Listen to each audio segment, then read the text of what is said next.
Okay, next let's talk about how to navigate through the screens.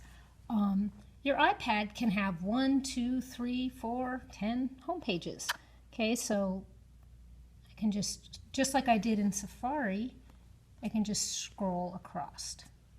Okay, so I have different apps on different screens, and I can just scroll across to find the apps I'm looking for. Okay. You can also go to what's called a multitask bar. I double-clicked the home screen. Let me do that again. Double-click the home screen, and up comes all the apps that are open. This is handy for a lot of reasons. As you guys can see, I have a lot of apps open. So first of all, I can close some of these apps by, this is fun, you put your finger on it and you throw it away, flick it away, flick it away. If you really want to get fancy, you can put 2 fingers on it and flick it away, flick it away. The other thing that's handy about this is I can actually quickly get to an app that I want. So if it's already been open, I can say, hey, I really want to look at iBooks. Double click, now I can switch to Safari. Pretty handy. The home button is never my favorite. What I like best is what we call the multitasking gestures. So another way to get to the multitasking screen is to take 4 fingers and drag up. Okay, and then you can scroll across. So once again, take 4 fingers and just swipe up. And that's a really handy way to get to the multitasking bar. And again, from the multitasking bar, you can close apps, and you can also quickly find open apps. It's a very handy bar. Okay, let me show you something else I really like about the multitask screen. I like to get things set up before my class so I have all the apps I want to use all lined up and ready to go. So what I just went and did is I opened a whole bunch of apps here. And so I'm going to scroll through, and I know that the 2 apps I'm going to use are Notability and Keynote. So I could go through and close all my apps, but maybe I want them open for something else. The way the multitask bar lines up is the first app, the last app you open is first, and then the next app, and then the next app.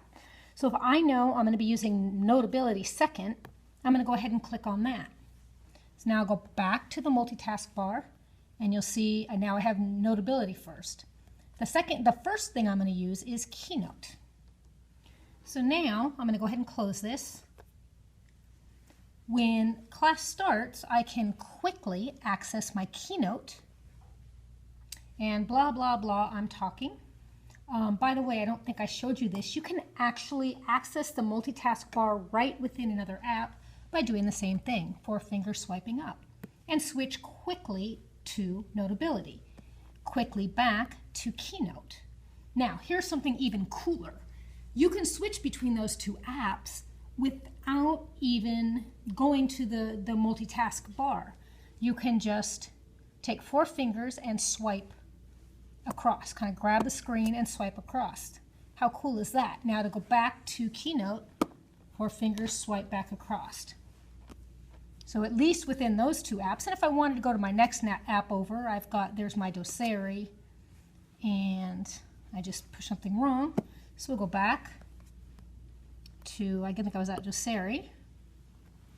Now I want to go to my Notability and back to my Keynote. So you can just switch apps back and forth that way. Again, it's kind of fun, huh? Am I driving you crazy? Or I can use my Finder. My multitask bar. If you don't like doing that, the other way to do it, I'm going to close this app. Remember, I can 5 fingers and pinch, or I can use my home button. I can also scroll around and find the app and open in Keynote here. And when I'm done, I can find Notability and open it there. I very much like the multitask bar. Also, I don't think I pointed this out. Let's go back to our multitask bar. If I want to be on the home screen, I'm scrolling through and I can't find what I want, I can go back and touch home screen. There you go. That's the multitask bar, and I love it.